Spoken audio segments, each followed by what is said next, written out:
Amanzi, umfaniswano, ezokuthutha. Umfaniswano wenza u-18,000 kula maviki amabili esibuya kuwo, bese kuthi umfaniswano wona wenza u-27,000. Hayi, ngiyakuzwa Sibahle, awuthi ukuthi sithi khabaxa kancane. Sifake imadlana incane le mali sitholayo. Hayi, baba mina ngikhululekile ngalokho. Khululeka, akekho umuntu lapha esontweni ayobona ukuthi khona into esiyenzile le. Ngisho kunjalo baba kodwa Sibahle. Ngiyazi ukuthi uyakwazi ukubhalansa amabhuku wena. Uyakhohlwa yini ukuthi le nto lena esiyenzayo siyenzela umndeni la ekhaya? Baba Le mali le yamanzi incane kakhulu. Masingathi nje kancane, angisho kakhulu, uthi nje kancane. Uyabona-ke sokwazi ukuphila kahle la ekhaya. Uyazi Sibahle mase sinemali la ekhaya. Wonke umuntu uyakusihlonipha. Yonke esidingayo. Yenza.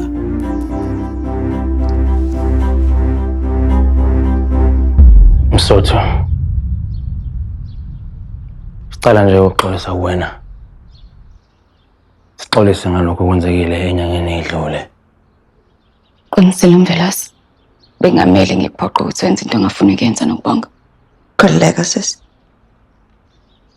Azange Nhlobo uzowangiphoqa. Ngiyazi ukuthi usesimeni esingekho kahle. Mvelase. Ngiyaxolisa ukuthi ngibhekele ngaphandle. Ngiyaxolisa ukuthi ngakwazi ukwenzakalani.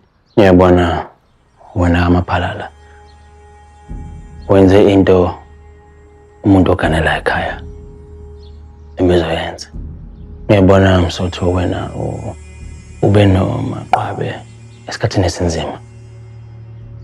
Waphinda nje wasinakela uMvelase omncane. Angazi ukuthi ngingakubonga kangakanani. Ube usizo qotho umuntu.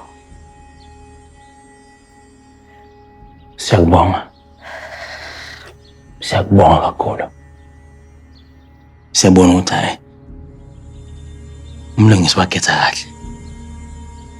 Maphela uyilunga lomndeni wena, usumndeni phela. Ngiyabonga phela.